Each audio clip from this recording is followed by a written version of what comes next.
Destacará el doctor Daniel Fernando Soria, quien se ha desempeñado como profesor de distintas asignaturas de grado y posgrado de Derecho Administrativo en las Universidades Nacional de Buenos Aires, Nacional de La Plata, de Belgrano y Notarial Argentina. En materia de Derecho Urbanístico lo ha hecho como titular en la especialización en Planificación Urbana Territorial de la Facultad de Derecho, Planeamiento y Diseño de la Universidad Nacional de Rosario, el máster en Derecho Administrativo de la Universidad Austral y en la especialización en Derecho Administrativo Económico de la UCA. Ha dictado cursos de especialización para el Programa de Naciones Unidas para el Medio Ambiente de América Latina y el Caribe. Es autor de numerosas publicaciones de su especialidad. En la actualidad es presidente de la Suprema Corte de Justicia de la Provincia de Buenos Aires. Su disertación será bajo el título Aspectos jurídicos de la elaboración, aprobación y reforma de los planes y códigos urbanísticos locales. Lo dejamos con el doctor Soria.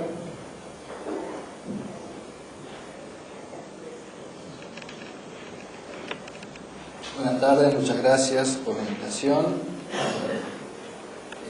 Un par de aclaraciones preliminares antes de entrar al tema. La primera, que tengo entendido que esto va a ser grabado para YouTube, con lo cual se van a perder alguna información anecdotaria y reflexiones personales que no quisiera compartir en el mundo de la web, así que podemos hablar en privado una vez que termine este asunto. Lo digo porque la otra vez también se grabó por YouTube una intervención mía, hice una serie de chistes con una cierta equivocidad y cuando lo vi dije, bueno, esto quizás no es lo más prudente para ese tipo de comunicación. En segundo término, este PowerPoint no va a tener la calidad gráfica de los PowerPoint que ha presentado el arquitecto Saracíbar o los típicos PowerPoint del mundo de la arquitectura, porque es una especie de refundición de núcleos de temáticos para disparar preocupaciones jurídicas sobre temas urbanísticos y nada más que eso, pero puede ser al menos una guía para no desordenarme en la exposición. Y en tercer término, celebro poder participar de estos encuentros. Son las únicas actividades casi extra, digamos, función que realizo en la actualidad, porque creo que hay que persistir en generar una cultura de la juridicidad urbanística que falta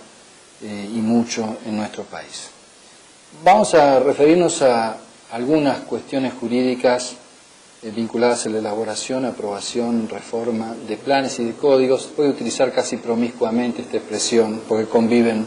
generalmente en nuestra experiencia jurídica, con especial referencia a lo que ocurre en la provincia de Buenos Aires, pero con algunas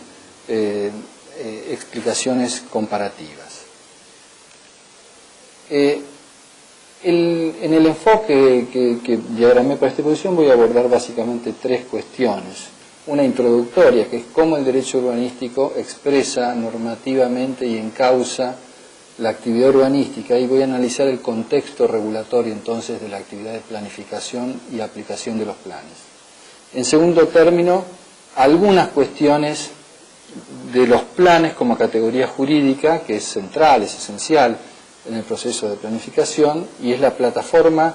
del estatuto urbanístico de la propiedad y de la incardinación de las potestades de distintos niveles públicos, porque esta materia, como muy pocas otras, muestra que el fenómeno estatal opera en multinivel. Veremos algunos de sus principios rectores y algunos de los aspectos instrumentales de los planes como categoría jurídica. Y si tenemos tiempo, haremos alguna incursión sobre alguna casuística en relación con la regulación y el planeamiento urbanístico.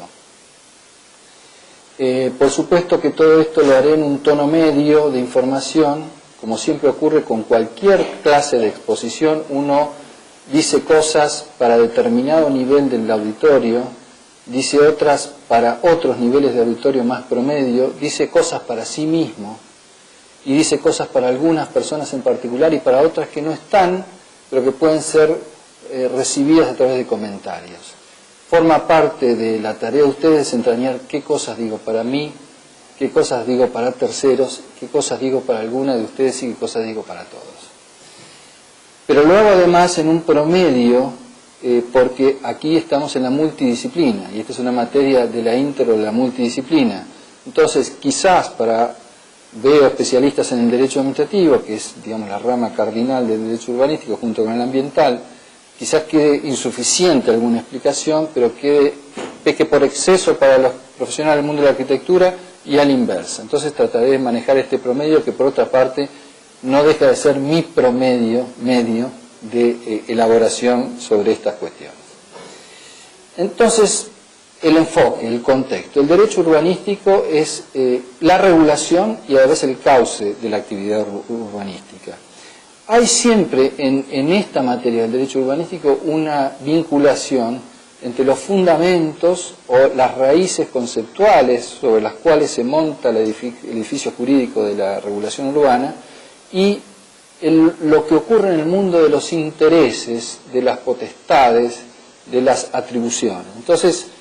entre los fundamentos, podríamos decir hoy día que el urbanismo es el gobierno del territorio en términos jurídicos. ¿Qué es el urbanismo en términos jurídicos? Es el gobierno del territorio, porque es de la esencia de la estatalidad, de la noción de Estado, la territorialidad.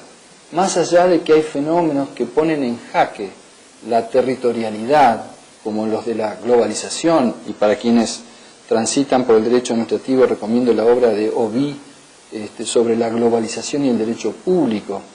que muestra los fenómenos de la desterritorialización de determinados fenómenos jurídicos. Esa desterritorialización no ha llegado a desplazar o a mudar de su eje de centralidad el territorio como fenómeno de soporte de la planificación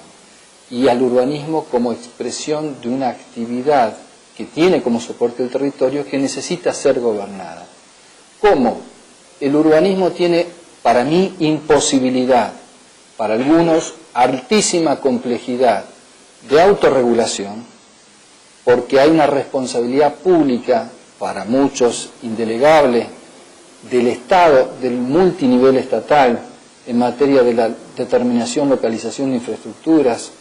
bases de la organización económica con anclaje territorial y la logística y todo lo añadido a ello, el desarrollo social que opera naturalmente sobre el territorio y la sostenibilidad ambiental, como eso forma parte de compromisos estatales inherentes a la propia condición del Estado, de los distintos niveles del Estado, es inviable pensar que todo ese agregado de compromisos institucionales pueda ser ejercido en términos de mercado, de autorregulación, sin presencia estatal primaria, primordial, protagónica, o con una presencia meramente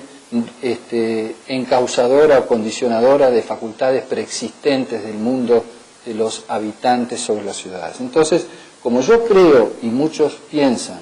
que es inviable la autorregulación, el urbanismo expresa una fuerte presencia normativa regulatoria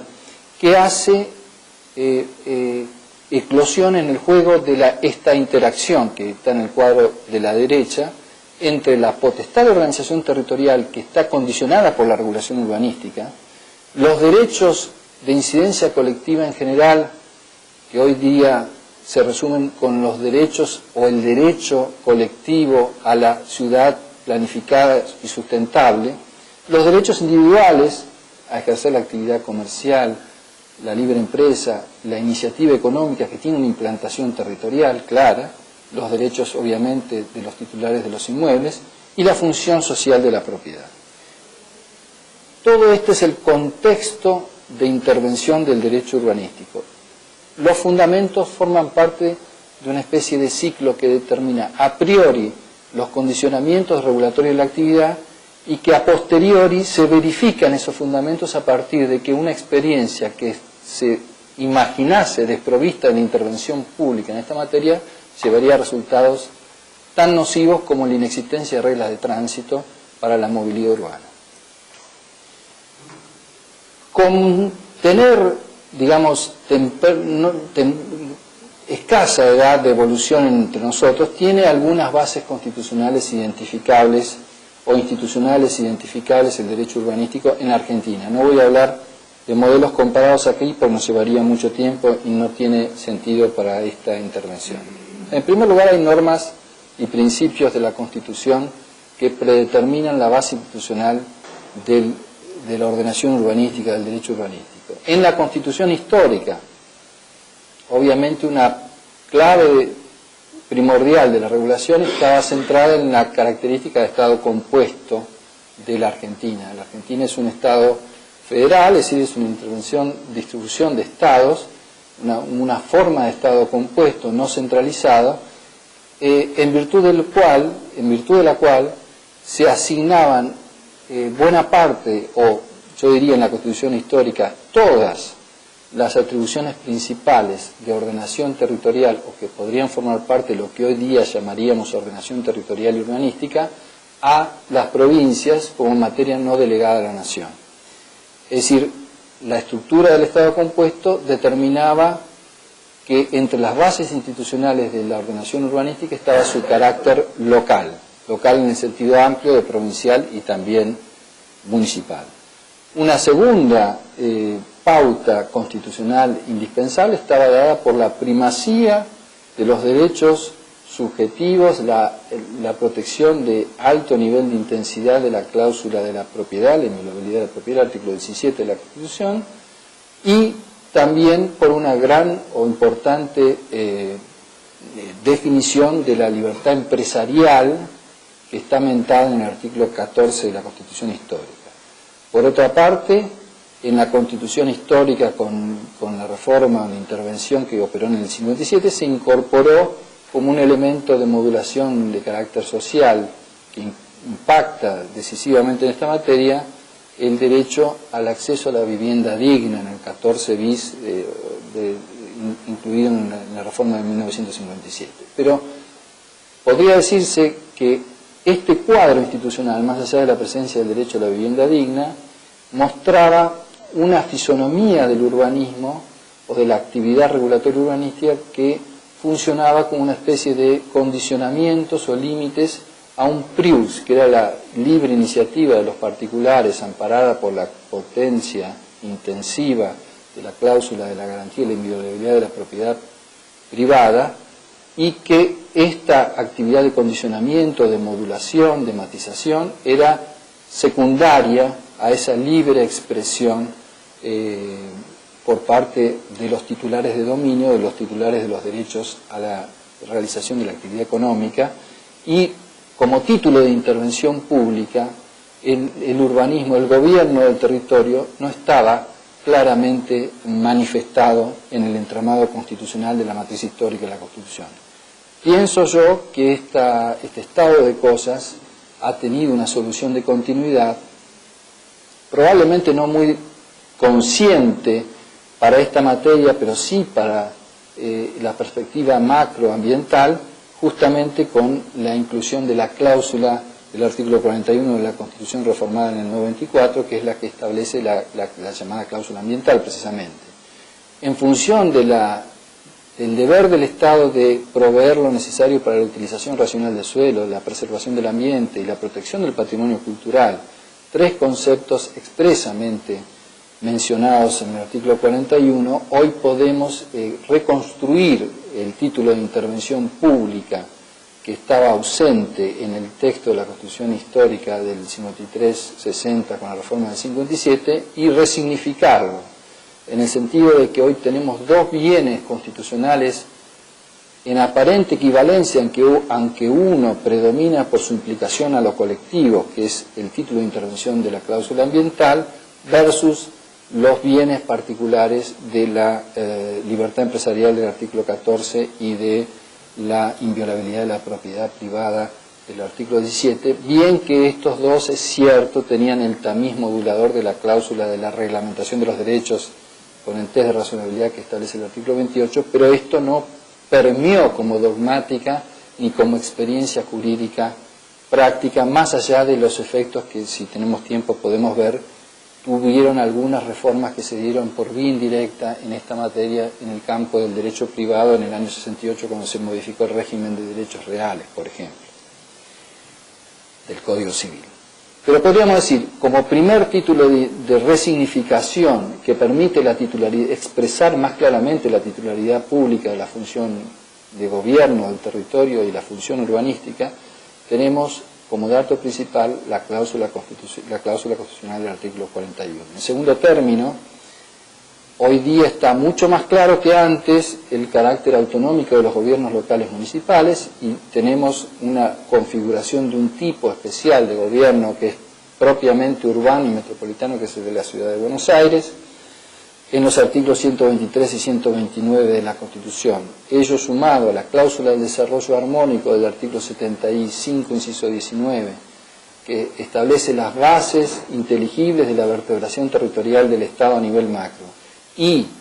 la cláusula de no interferencia, pero la reivindicación del poder de policía local y provincial, aún en materia de establecimientos de utilidad nacional del artículo 75, inciso 30, allí vemos un entramado de bases constitucionales que permiten modelar el nuevo sistema, sumando a este entramado las normas aprovechables de algunos tratados de derechos humanos de rango constitucional por vía del artículo 75, inciso 22, como por ejemplo el artículo 21 de la Convención Americana sobre Derechos Humanos, que establece un estándar de uso en función social de la propiedad, y establece también en el parágrafo 2 la posibilidad de la expropiación no solo por fines de utilidad pública, como lo establece el artículo 17 de la Constitución Nacional, sino también por razones de interés social, que es un instrumento de enorme valía para los programas del denominado urbanismo social. Junto con esta cláusula también podríamos encontrar la mención en el Pacto de Derechos Económicos, Culturales y Sociales, también de base constitucional, que alude, entre otras condiciones de vida adecuada, al acceso a la vivienda. Pero esta mención, más allá de la potencia singular que puede tener el hecho de incluirse en un tratado de derechos humanos, ya podría decirse que estaba también mentada en el artículo 14 bis. De las constituciones provinciales, pensemos que el carácter local de esta materia tiene una cierta modulación con el artículo 41, que si podemos analizarla más adelante lo haremos, sigue siendo una materia local. Entonces es muy importante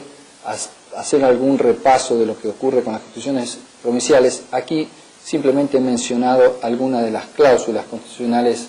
relevantes. En la provincia de Buenos Aires no hay demasiadas. Está la cláusula ambiental del artículo 28 de factura quizás técnicamente inferior a la cláusula del artículo 41 de la Constitución. Hay una previsión de política de arraigo en las ciudades de menor nivel poblacional en el artículo 31, 36.7. Hay una cláusula en el artículo 44 de, digamos, preservación de los bienes de interés patrimonial, y las cláusulas de los artículos 190 y 192 aluden al fin competencial primordial de los municipios, cuál es la defensa o la intervención en materia de defensa, promoción, satisfacción de los intereses y necesidades de orden local, entre los cuales se halla la problemática urbana, más allá de las anacrónicas referencias que todavía subsisten, porque el texto viene de más de 70 años, al ornato y a la salubridad como competencia de los municipios. Hay algunos textos constitucionales que tienen buenas cláusulas, yo simplemente las cito. El 74 de la Constitución rionegrina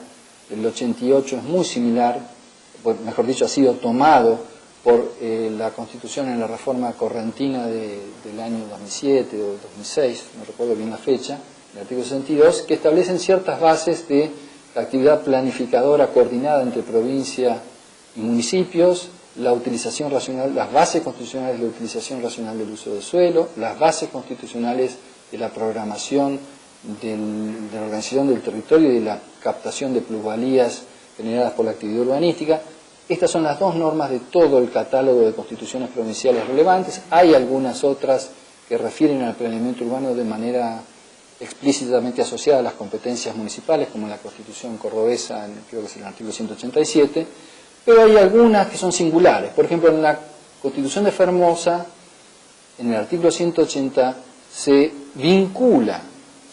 la obtención del máximo grado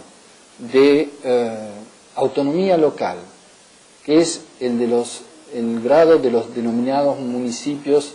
que tienen un poder semiconstituyente a través de las cartas locales, cartas orgánicas, etcétera. Aquellos municipios que hayan aprobado sus planes directores, con esta terminología. Es decir, que hay una especie de presupuesto para la mejor vertebración institucional que está vinculado al cumplimiento de la pauta de la vertebración territorial como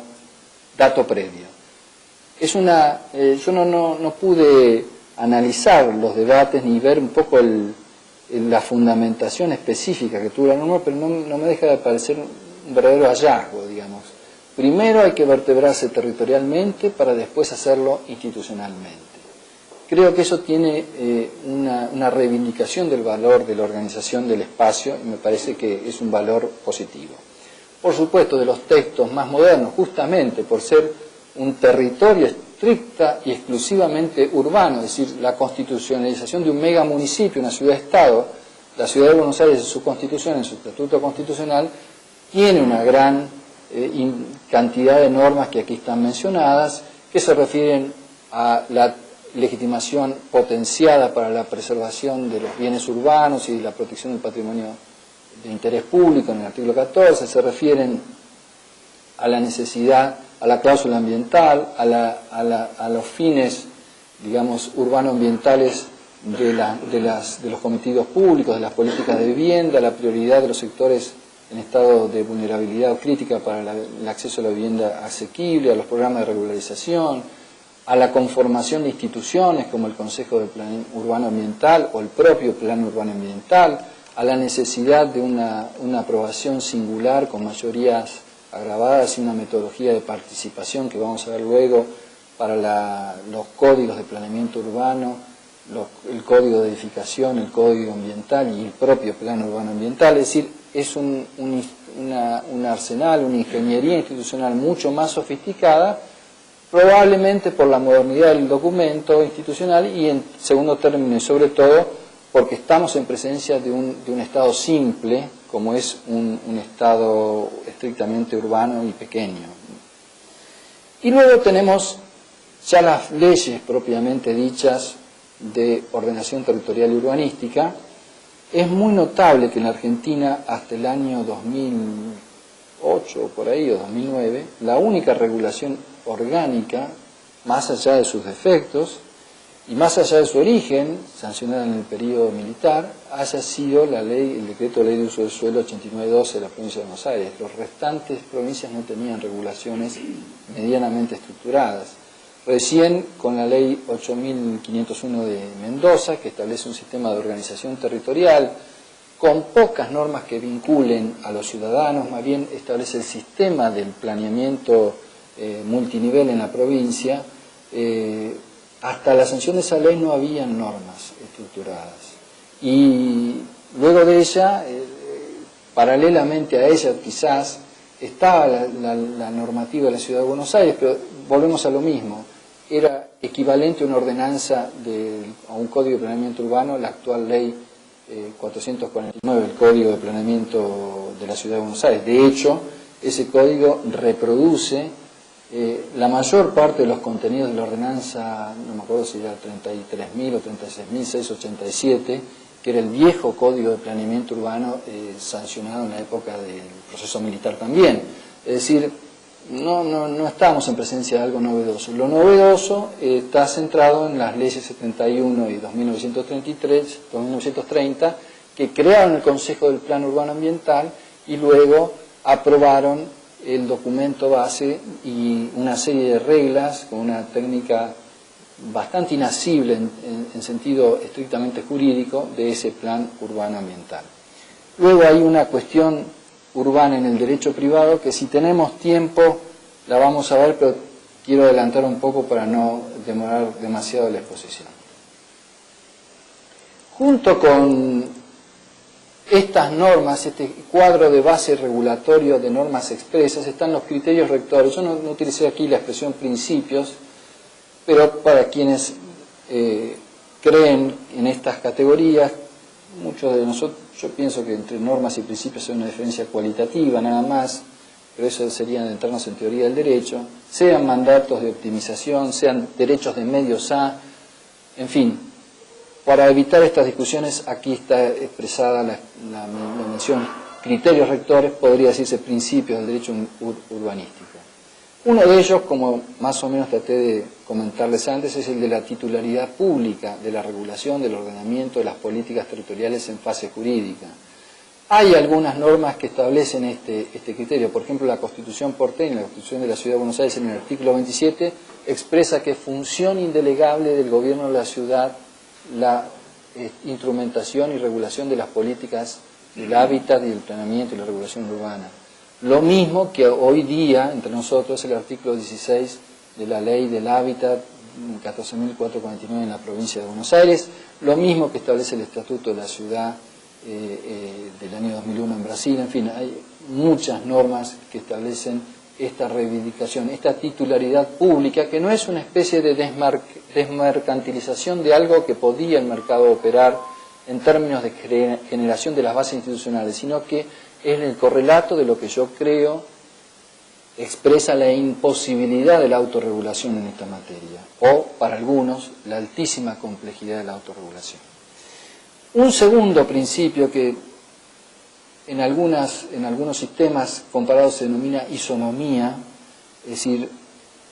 igualdad de tratamiento a todo el mundo, a todos los titulares de bienes, sean titulares estatales, privados, semiprivados, públicos, no estatales, etcétera, que es la capacidad, la aptitud del agregado regulatorio urbanístico para vincular a todos, a las de potestades públicas, autolimitarse, limitar en cascada a los municipios dentro del multinivel, a los estadios estatales dentro del multinivel inferiores, y para vincular derechos, los derechos al aprovechamiento del suelo en sus distintas especies. Esto no tiene excepciones, lamentablemente, producto de esa génesis tortuosa, digamos, de la noche negra del país, del decreto ley 8912, fíjense ustedes que están excluidos del campo de aplicación, creo que es el artículo 2 de la ley 8912, los inmuebles vinculados a defensa y seguridad. Es muy notable cuando se ven los documentos escritos a lo largo del tiempo. Pero hoy día la localización de un cuartel o la localización de un gran equipamiento de seguridad es una determinación urbanística que tiene que ser consistente, congruente con las bases de erradicación del plan. No puede ser disonante. Lamentablemente la cultura de las organizaciones públicas cree que por ser públicas y por ser extralocales, una universidad estatal, un complejo provincial de portuario, si fuera provincial, o de un hospital interzonal, o un polo tecnológico, lo que fuere, puede sobrepasarse por ese fin público supralocal, sobrepasarse a las determinaciones territoriales. Y hemos tenido algunos casos que se refieren a esas cuestiones. De hecho, estamos viviendo hoy día problemas en los edificios de tribunales de aquí de Mar del Plata, problemas del sistema de gas y algunos problemas de la instalación eléctrica. Nos encontramos con que esos edificios no tienen los planos presentados a las oficinas municipales, porque la provincia se creía que no podía, no debía, por el fin público indisputable. ¿Quién va a discutir de un fin público inherente a una escuela, a un hospital público o un edificio municipal? Se creía que no debían presentar los planos para tener el uso conforme o para tener la verificación de las normas edilicias. Pero esto es así, y por causa de esa mala práctica institucional, tenemos problemas para reparar las instalaciones eléctricas, las instalaciones de gas, etcétera, o para buscar obras de mejoramiento y de ampliación. Pero eso no pasaba en los tribunales, pasaba en todos lados. Pero es claro que para que el urbanismo, y sobre todo cuando hay más presencia de equipamiento público en las ciudades y particularmente en áreas centrales, es claro que debe haber una vinculación universal de la norma urbana, de la norma territorial y la norma urbana, si tenemos tiempo también haríamos esta distinción, que obliga a todo el mundo en igualdad de condiciones regulatorias. El tercer fundamento, derecho principio, es el llamado derecho a la ciudad, que es el derecho a la posibilidad de reproducir la multiplicidad de usos, de actividades, a disfrutar en forma equivalente del espacio público. Esto que dio lugar a grandes debates en otros campos. En el campo regulatorio lo dio muy fuertemente en Brasil y coronó en el Estatuto de la Ciudad. Lo dio en algunas ciudades europeas y en algunos países, como en Francia, con motivo de una modificación que hubo en el Código de Urbanismo en la década del 90 y en el 2000, las leyes de coherencia y de solidaridad interterritorial que potenciaban la mixtura de usos y obligaban a los municipios, bajo pena de nulidad incluso, o de sanciones incluso, a generar espacios para la multiplicidad y la mixtura de usos, para tener práctica ciudadana en todo el espacio territorial, o también lo que se dio en New Jersey, en los dos casos Mont Laurel, si podemos verlos, seguramente alguna referencia haré, que descalificaron las zonificaciones segregativas, las prácticas de zonificaciones excluyentes de determinados sectores sociales, incluso aplicando la cláusula, la categoría conceptual de categoría sospechosa, la idea de categoría sospechosa, invirtiendo la presunción de validez de aquellas normas que establecían un distingo segregativo, no inclusivo. Todo esto es lo que forma parte de la dogmática que hoy en día resumimos como derecho de la ciudad, que entre nosotros en el